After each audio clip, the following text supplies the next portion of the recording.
All right, let's jump right in. We're tackling a huge question today. Can a massive corporation actually be a force for good? We're going to explore how some of the world's biggest companies are trying to do exactly that, moving beyond just profits to making a positive impact. So let's get into it. So, can a corporation be a hero? I mean, really, kind of company, something we usually just think of as making money, actually be one of the good guys in the story of our planet and its people? That's the big idea we're unpacking today. Okay, so before we dive into all the cool real-world examples, we kind of have to set the stage. We need to figure out what ethical business even means.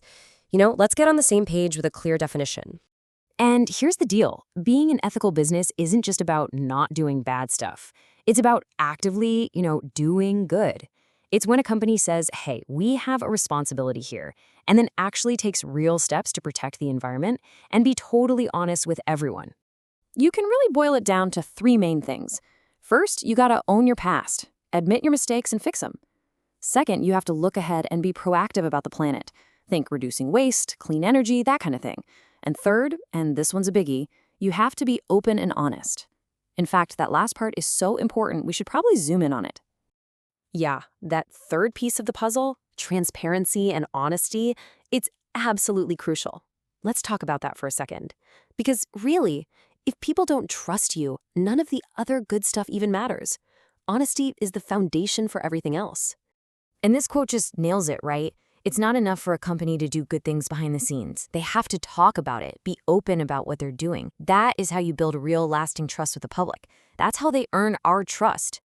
All right, so we've got the theory down. We know the what, but what does this actually look like when the rubber meets the road? Let's check out some big-name companies that are trying to put these ideas into practice. First up, you've probably heard of them, Patagonia. Their whole identity is wrapped up in being sustainable. They're the ones who famously ran an ad that said, "Don't buy this jacket." I mean, who does that? It was all about getting us to think differently, to repair things instead of just buying new stuff. It's all part of their mission to make things that last and cut down on waste. And then you've got a giant like Coca-Cola. They've got this big initiative called RAIN.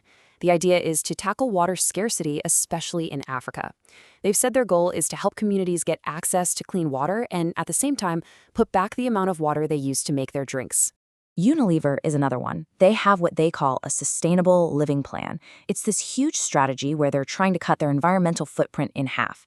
And that means everything from where they get their ingredients to changing their products so we use less water with them.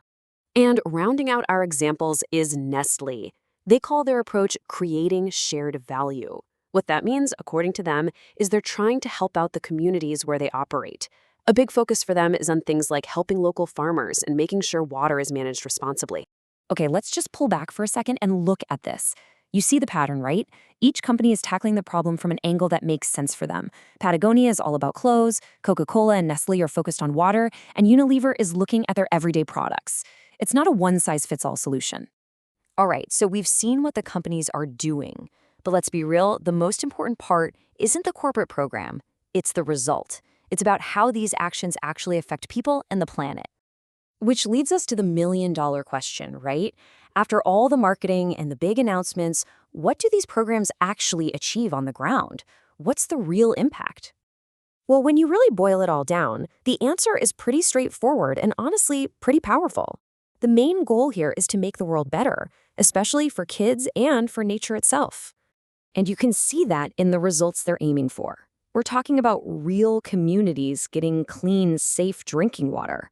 We're talking about stuff you buy at the store being less harmful to the planet. It means farmers getting the support they need.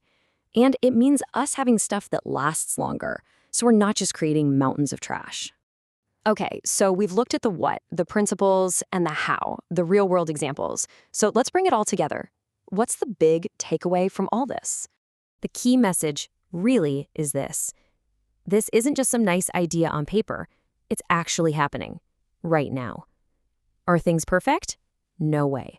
But a lot of huge companies are already taking some pretty amazing steps to help out people and the planet. And that kind of leaves us with one last question to think about, doesn't it? If these massive global companies can start to change, well, what's our role in asking them to? How can we push them to keep going?